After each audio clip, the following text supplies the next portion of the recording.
everyone. We have with us today Dr. Ashish Indani, who is an industry stalwart and has 24 years of experience in medical device clinical research to develop innovative solutions using AI and modern technologies. He authored Essentials of Medical Device Clinical Research and holds patents for systems enabling personalized medicine through sensor-based diagnostics and continuous monitoring. Beyond his professional achievements, Dr. Indani received the President's Scout Award for his contributions to orphan care.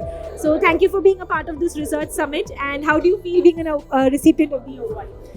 I'm actually feeling proud being a recipient of this award.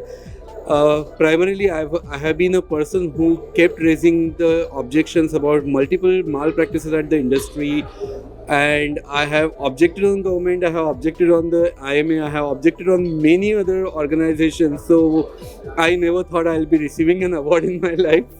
But I am really happy for Medical Dialogues that despite all all the hardships that I gave to the people, I am a recipient of this award today.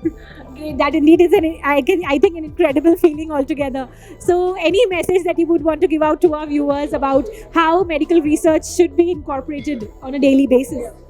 Medical research is a continuous process, and particularly now when we have wearables and we have all the technology available with us, medical research has become relatively much more easier.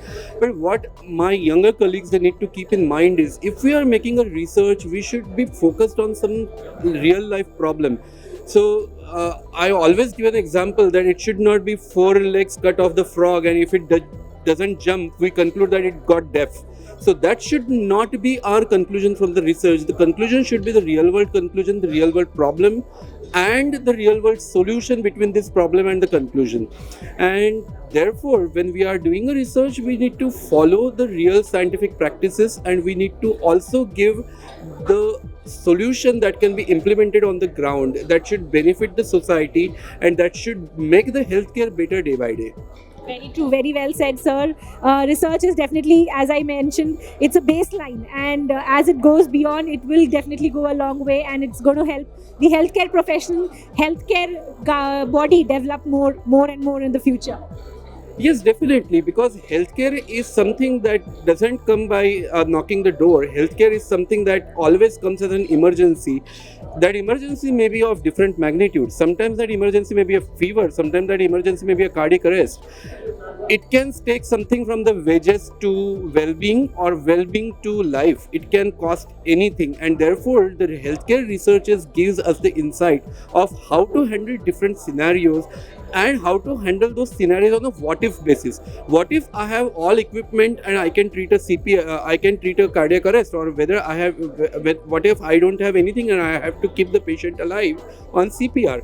So all these things that can happen only when we have the observations from the real world, when we have the research of the real world, and when we have the research applied to the real world. So many times the clinical research happens in the smaller groups, but that should actually be communicated to all the levels of healthcare providers and the consumers of healthcare, and then there should be a real world pooling between the data generated from the research to the actual clinical application.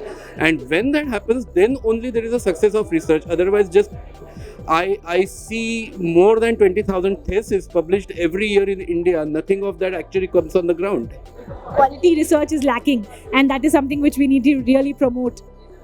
I think quality research is not the thing that is lacking. The practical research is lacking. So many times I see the thesis. Recently I saw a thesis of one of my colleagues who had really a very good data, but a very high level, very shallow level analysis of that data. And if that remains like that, there is no practical application of it. When we re-looked at the data and then we found that there is a big message in that data, and it identified actually a couple of big signals which have changed according to the new lifestyles and the new changes in the healthcare.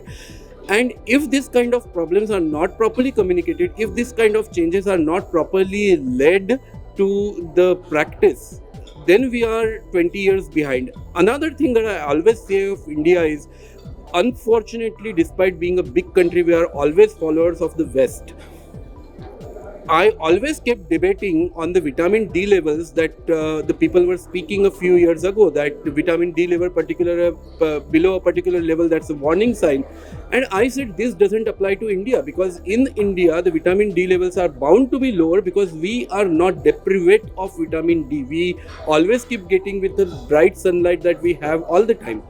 Now, few days ago, I saw that Medscape published that don't monitor vitamin D. It's not a material factor if you have enough calcium. So, unfortunately, the fact is we don't generate our own research. We don't benchmark our own investigations. We don't benchmark the outcomes of the research to the real world application of that research into the clinic. Therefore, we are away from the practical applications. When we have that practical application of the research, then only we will be achieving the essence of it. Otherwise, it will just keep like one of the theses on the shelf. Very well said, sir. So thank you so much for being a recipient of the award, and congratulations for being a part of this research summit. Thanks for conferring me this award, because as I said, I was never expecting that I would ever get any award like this. But despite creating the hardships for the people, and despite creating always the questions on the applicability of various regulations and various research practices, if I am receiving this, that I can definitely tell that negative thoughts also create quality. Great, well said, sir. Thank you so much, and congratulations once again. Thank you so much.